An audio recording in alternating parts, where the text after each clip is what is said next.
اعوذ باللہ من الشیطان الرجیم پناہ مانگتا ہوں میں اللہ کی شیطان مردود سے۔ بسم اللہ الرحمن الرحیم شروع اللہ کا نام لے کر جو بڑا مہربان نہایت رحم والا ہے۔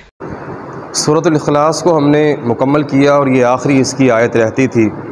اس آیت کی وضاحت اصل میں اللہ تعالیٰ نے پہلی آیت کے اندر ہی کر دی ہے کہ قل هو اللہ احد، کہہ دیجئے اللہ تعالیٰ ایک ہے، اور یہاں پر بھی اس کی یہی وضاحت ہے۔ وَلَمْ، واو کا مطلب اور ہے، لم کا مطلب نہیں، کانا یکونو کا مطلب ہوتا ہے ہو جانا، اور نہیں ہے۔ یہ ہے کا معنی جو کیا جاتا ہے نا، یہ اس میں سے کیا جاتا ہے، اصل میں ہے کی عربی ہے ہی نہیں ہے۔ ہمارے اردو کے محاورے کے اندر جملوں کے ساتھ استعمال کرتے ہوئے لفظ ہے ملا دیا جاتا ہے۔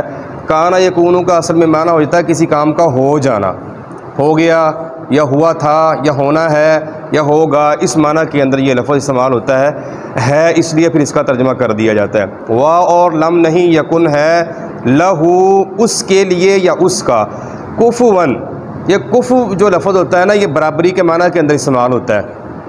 ہمارے جیسے کہتے ہیں نا کہ بچی یا بچے کا رشتہ کرتے ہوئے اس کا کفو، اس کا برابر، اس کا ہمسر ہونا چاہیے، ہم پلہ ہونا چاہیے، جیسی بچی ہے ویسے بچہ ہو، اور اسی طریقے سے جیسا لڑکا ہو ویسی لڑکی ہونی چاہیے، برابری تلاش کرنے کی کوشش کرتے ہیں۔ تو اسی طریقے سے اللہ تبارک و تعالیٰ کا برابر، اس جیسا، اس کا ہمسر، ہمسر کا مطلب ہوتا ہے جیسا اللہ تبارک و تعالیٰ ہے ویسا ہی، کوئی اور نہیں ہے۔ ولم اور نہیں ہے، لہو اس کے لیے، کفون کوئی برابر، کوئی ہمسر، احدن کوئی ایک، یعنی اللہ تبارک و تعالیٰ جیسا کوئی ہمسر نہیں۔ کیا مطلب؟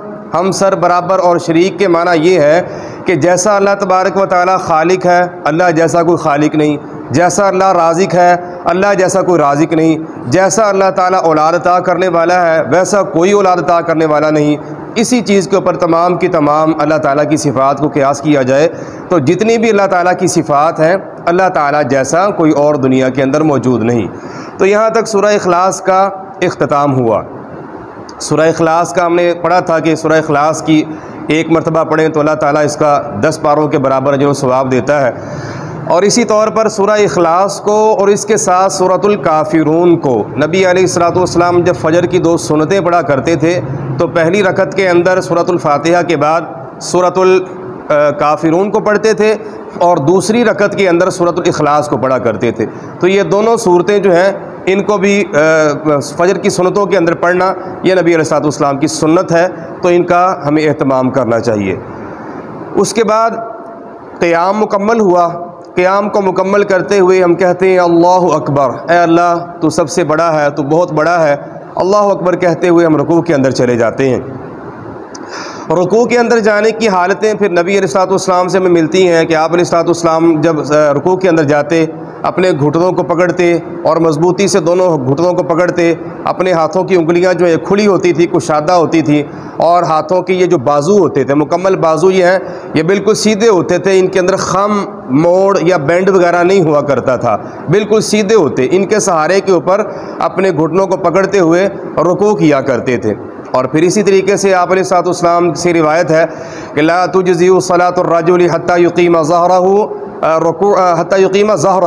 کہ آدمی کی اس وقت تک نماز جو ہے کفایت نہیں کرتی جب تک کہ بندہ رکوع کے اندر اپنی کمر کو بالکل سیدھا نہیں کر لیتا۔ اپنی کمر کو سیدھا بالکل کرنا ہوتا ہے، اس کے اندر گردن کو نہ تو بالکل نیچے جھکا لیا جائے، نہ اس کو اوپر اٹھانا ہے، گردن کو ویسے ہی برابر رکھنا ہے جیسے کمر ہوتی ہے، تو کمر اور سر کو برابر رکھتے ہوئے، ان گھٹنوں کو پکڑتے ہوئے، ہاتھوں کو یا بازوؤں کو بالکل سیدھا رکھتے ہوئے اس انداز سے رکوع کرنا ہے۔ یہ رکوع کی کیفیت ہے۔ اور اس کے بعد پھر ہم رکوع کے اندر یہ معروف ایک ہی دعا ہے، سبحان ربی العظیم، کہ پاک ہے۔ سبحان کا مطلب پاک بھی ہوتا ہے، ہم نے سبحانک اللہم کے اندر اس کا تفصیل کے ساتھ پڑھا تھا۔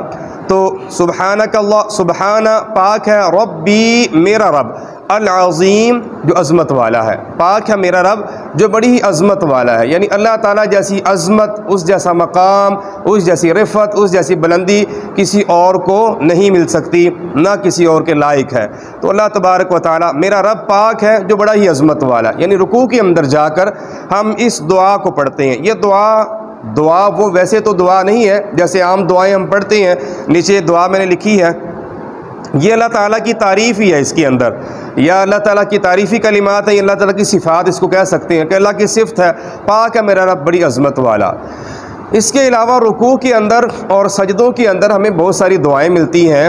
مسلم اور بخاری کی روایات کے اندر، ابو داود کے اندر بھی موجود ہے کہ رکوع کے اندر نبی علیہ الصلوۃ والسلام سے 5 یا 6 دعائیں ہیں جو رکوع کے اندر نبی علیہ السلام پڑھا کرتے تھے، اور سجدے کے اندر غالباً کو 7 دعائیں ہیں جو نبی علیہ السلام سجدے کے اندر پڑھا کرتے تھے۔ اور ہم دیکھیں ہمیں رکوع کے اندر سبحان ربی العظیم کے علاوہ کوئی دعا ہی نہیں آتی، یہی ہوتا ہے نا، ہم زیادہ تر بس سبحان ربی العظیم سبحان ربی العظیم سبحان ربی العظیم، اور سجدے کے اندر جاتے ہیں سبحان ربی الاعلیٰ سبحان ربی الاعلیٰ سبحان ربی الاعلیٰ، اور بس یہاں پہ ہمارا سجدہ اور رکوع ختم ہو جاتے ہیں۔ جبکہ نبی الاسلام کی نمازوں کو اٹھا کر دیکھیں تو آپ علیہ السلام کی نمازوں کے رکوع اور جو سجدے ہوا کرتے تھے، صحابہ کرام بتاتے ہیں کہ جیسے نبی الاسلام لمبے لمبے قیام کیا کرتے تھے، ایسے ہی لمبے لمبے رکوع بھی کیا کرتے تھے، لمبے لمبے سجدے بھی کیا کرتے تھے۔ تو ان لمبے لمبے رکوعوں اور سجدوں کے اندر کیا پڑھا جاتا تھا؟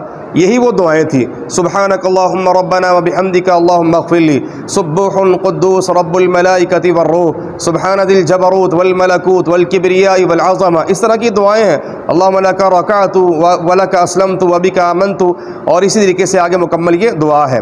یہ دعائیں 6 دعائیں قریباً ہیں جو ہمیں رکوع کے اندر ملتی ہیں، اور سجدے کے اندر بھی 7 دعائیں ہیں، تو ہمیں ان کو یاد کرنا چاہیے۔ میں چھوٹی چھوٹی دعائیں انشاءاللہ آپ کو کرواؤں گا جو آسانی کے ساتھ ممکن ہے انشاءاللہ آپ کو یاد ہو جائیں گی، بڑی دعائیں تو پھر وہ لمبی ہیں، ممکن ہے وہ یاد کرنے میں ذرا مشکل ہو۔ تو اس کے اندر یہ بڑی معروف دعا ہے، نبی علیہ السلام اس کا بھی خصوصی اہتمام کیا کرتے تھے، اسی لیے یہ میں نے نیچے لکھی ہے، سبحانک پاک ہے تو، اللہم اے اللہ، ربنا اے ہمارے رب، واو کا مطلب اور با کا مطلب ساتھ ہے، حمد ہوتی ہے تعریف، وبحمدک تیری تعریف کے ساتھ یا تیری حمد کے ساتھ، سبحانک پاک ہے تو، اللہم اے اللہ، ربنا اے ہمارے رب، وبحمدک اور تیری حمد یعنی تیری تعریف کے ساتھ، اللہم اے اللہ، اغفر لی تو مجھے بخش دے، تو مجھے معاف کر دے۔ یہ آخر میں دعا ہم نے آ کے کی ہے، یہ ہے اصل میں دعا۔ دعائیں وہ ہوتی ہیں جس میں اللہ تعالیٰ سے کسی بھی چیز کا سوال کیا جاتا ہے، اللہ تعالیٰ سے کوئی چیز مانگی جاتی ہے، وہ دعا ہوتی ہے۔ یہ تعریفی کلمات ہیں، ان کو دعاؤں کے اندر ویسے شامل کیا جاتا ہے، لیکن اس کے اندر اللہ تعالیٰ کی صفات ہوتی ہیں۔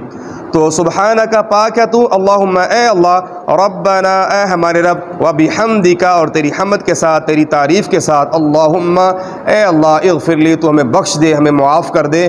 سب سے بڑی دعاؤں میں سے دعا ایک ہی دعا ہے کہ اے اللہ تو ہمیں معاف فرما دے۔ جس کے گناہ معاف ہو گئے اس کی ساری کی ساری دنیا بھی کامیاب ہوگی، اس کی آخرت بھی کامیاب ہوگی۔ تو یہ مختصر سا آج کا ہمارا یہ درس تھا، اس حوالے سے ان دعاؤں کو دیکھیں، یاد کریں، یہ دعا جو ہے اس کو کوشش کریں، یہ لازمی پڑھا کریں اپنے رکوعوں کے اندر، سبحانک اللہم ربنا وبحمدک اللہم اغفر لی، سبحانک اللہم ربنا وبحمدک اللہم اغفر لی، سبحانک اللہم ربنا وبحمدک اللہم اغفر لی۔ امید ہے انشاءاللہ یہ آسانی سے یاد ہو جائے گی۔ 2 حصوں میں اس کو تقسیم کر لیں، 2 میں نہیں ہوتا تو 3 حصے اس کے کر لیں، سبحانک اللہم ربنا وبحمدک 2 یہ کر لیں، 2 پچھلے کر لیں، اللہم اغفر لی یہ 2 یہ کر دیں۔ اس طریقے سے آسانی سے یہ 3 حصوں میں تقسیم ہو جائے گی اور بڑی آسانی سے دعا یاد ہوگی۔ یہ سامنے لکھی پڑھی ہوتی ہے تو اس کو دیکھ کے پڑھتے رہا کریں، انشاءاللہ اس سے بڑا ہی فائدہ ہوگا اور یہ سنت کے اوپر عمل بھی ہوگا، اور اس کے ذریعے اللہ تعالی ہمارے معاملات کو آسان بھی فرمائے گا۔ دعا ہے اللہ تعالی ہمیں دین اسلام کا صحیح فہم عطا فرمائے۔ وما علیہ الا البلاغ المبین۔